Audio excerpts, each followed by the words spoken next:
עץ חיים היא למחזיקים בה ותומכיה מאושר דרכיה דרכי נועם וכל נתיבותיה Shalom. Our Torah portion for this week is Tetzaveh, and it opens with chapter 27, verse 20 of the book of Exodus. Now, I want to share with you a Hanukkah song. This song was made very popular by Peter Yarrow, who wrote it. Peter Yarrow of Peter, Paul, and Mary. It's sung in synagogues all over North America. It goes, "Light one candle for the Maccabee children. Give thanks that their light didn't die. Light one candle for the pain they endured when their right to exist was denied. Light one candle for the terrible sacrifice justice and freedom demand.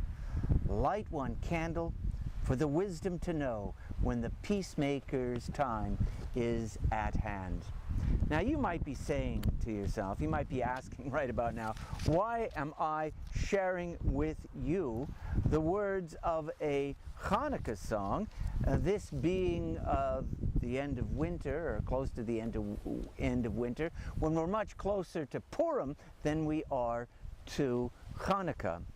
Well, you recall in the Hanukkah story, we read about Judah Maccabee defeating the Syrian Greeks and finally entering into the precinct of the ancient temple. And he finds that the Ner Tamid, the eternal light, was sputtering.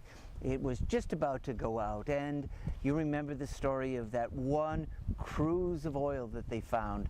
That one cruse of oil, only enough to burn one night, lasted for 8 days, giving the Maccabees a chance to manufacture new and additional oil.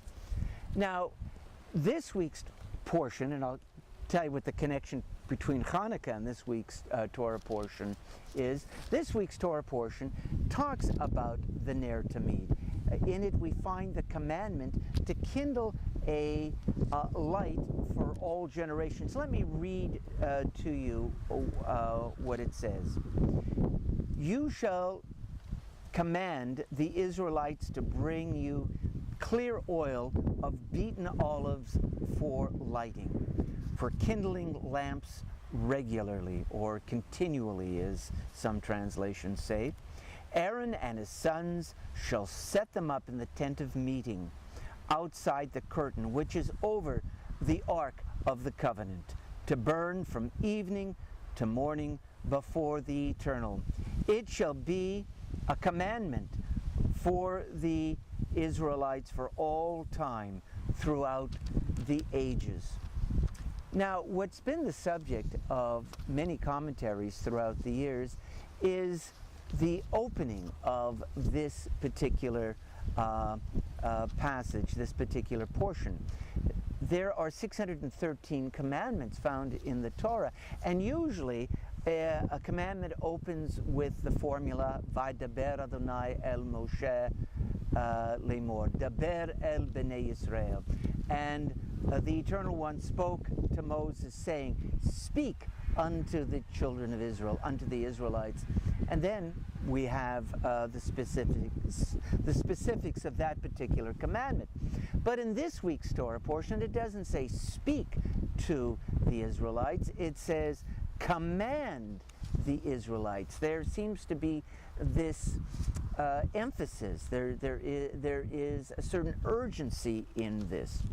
Now, when we compare this to last week's Torah portion, Terumah, in which it says, "Speak to the children of Israel and instruct them to bring me gifts," we see a difference. Last week, just speak to the Israelites. This week, command the Israelites. In last week's Torah portion, we came across commandments concerning the construction of the Mishkan, the tabernacle. And all God has to say is, tell every Israelite whose heart so moves him or her to bring me gifts. And of course, our people responded very generously and with great excitement. And they must have been excited. They must have been overjoyed at the prospect of building a dwelling place for God within their midst. But in this week's Torah portion, we're not talking about anything new, really. We're talking about the maintenance of something. We are told to maintain the Ner Tamid, this eternal light. And incidentally, every congregation in the world, Reform, Conservative, Orthodox, Reconstructionist, has a Ner Tamid, usually over the ark, representing the Ner Tamid that existed in the temple in ancient days, and representing that covenant between God and the Jewish people. To maintain something might be considered boring. You know, when you have inherited something, when you come into the world and something is already established, it might seem boring. It might seem like just a labor to do such a thing. But we are told that we, in every generation, are to find ways of maintaining and rekindling this flame within the Jewish community. That is very, very important. We are told that this is our light. This is what keeps us going as a people. And last week's Torah portion said the following. It said, bring to me, yikhu li, God saying, bring to me gifts. In this Torah portion it says, v'yikhu alecha, bring unto yourselves.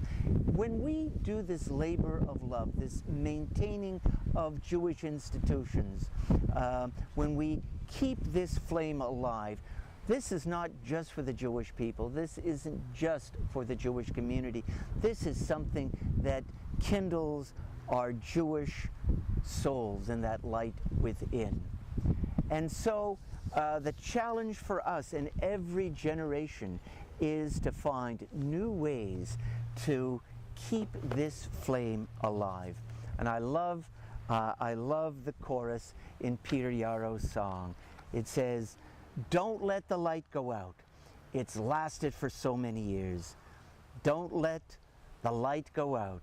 Let it shine through our love and our tears. And that is what we're commanded to do. Not to let that light go out, and to let it shine through our love and our tears. Shabbat Shalom.